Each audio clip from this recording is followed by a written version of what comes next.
قرآن ایک دعوتی کتاب، آہوان پرک کتاب۔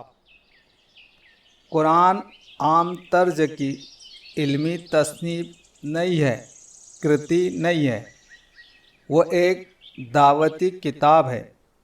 اللہ تعالیٰ نے اپنے ایک بندے کو 7ویں صدی عیسوی کی پہلی تہائی میں ایک خاص قوم کے اندر اپنا نمائندہ بنا کر کھڑا کیا اور اسے اپنے پیغام کی پیغمبری پر، سندیش وہان پر مامور کیا، نیوکت کیا۔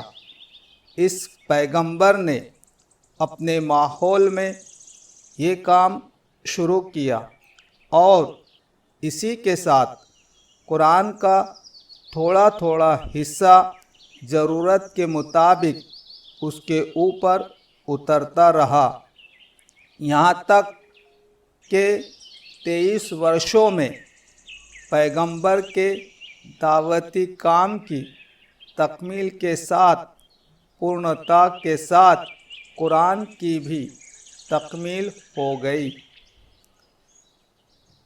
قرآن اگرچہ خدا کی ابدی رہنمائی ہے، چرستائی رہنمائی ہے، مگر اپروکت ترتیب نے اسی کے ساتھ اسے تاریخی کتاب بھی، ایتہاسک کتاب بھی بنا دیا ہے۔ قرآن ایک ایسی کتاب ہے جس میں اللہ تعالیٰ نے اپنی ابدی رہنمائی کو تاریخ کے سانچے میں ڈھال کر پیش کیا ہے۔ ایسی حالت میں بعد کے زمانے میں قرآن کی تفسیر کرنا آدمی کو ایک نئے مسئلے سے دوچار کر دیتا ہے۔ قرآن کی تفسیر اگر اس ابتدائی پس منظر کی، اس ابتدائی پرشٹھ بھومی کی روشنی میں کی جائے جس میں قرآن کے آدیش اترے تھے، تو قرآن قدیم زمانے کی، پراچین زمانے کی ایک ایتہاسک پستک معلوم ہوگی۔